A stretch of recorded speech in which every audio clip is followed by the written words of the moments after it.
When I was a little kid, I went through a phase of being absolutely terrified of corpses and skeletons, and I can't remember why. I have no idea. That level of fear has since dissipated from me, but I still find the undead to be very cool enemies in movies and games. They seem almost overused today, or at least zombies do, and let's not get into what's been done to vampires. But back in the 90s, seeing undead was still rather rare. So I went to go see The Mummy when the series' first movie came out in 1999, and being somewhat interested in Egyptian mythology as well, I found it to be a blast. I watched it again on Netflix recently, and I still had a blast. So when I found out this movie has been called silly and not great,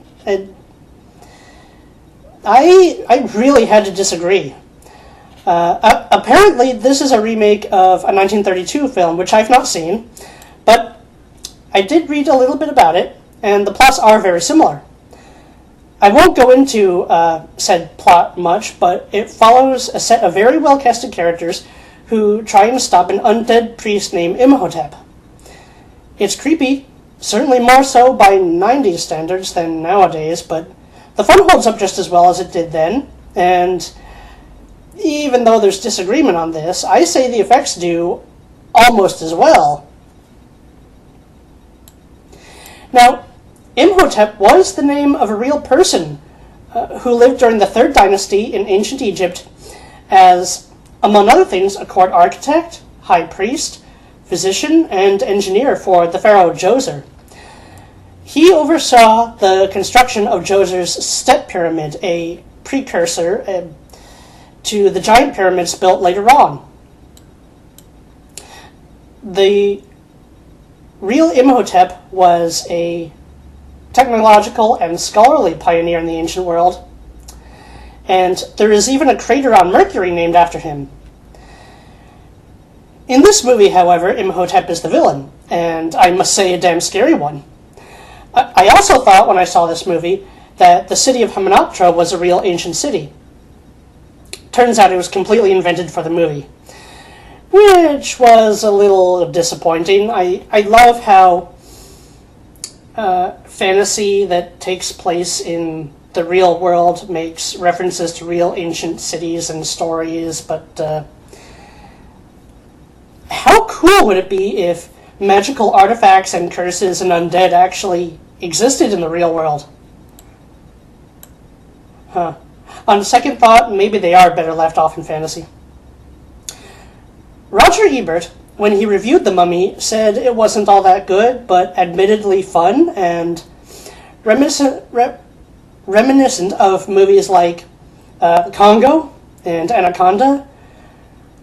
I actually think that the story in The Mummy, at least in the first film, is better than those. And it's more than just an enjoyable popcorn flick.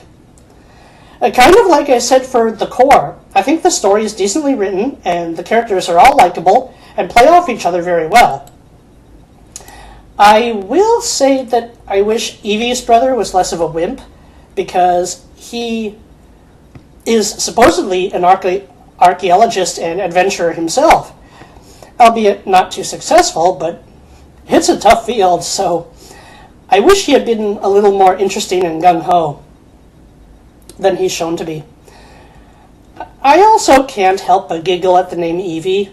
I know it's short for Evelyn, but whenever there's a character named Evie, I can't help but picture the little Pokemon in the games that I love to evolve into a cute, fluffy Flareon. Just like Oliver Harper said in his retrospective reviews on YouTube, I don't think any of the people who do kind of fit the stereotypes attributed to their cultures ever reach the level of offensive. There are likable and unlikable characters from each of the cultures, which is how the real world is. I love the leader of the Magi. He's an awesomely honorable person and a real badass.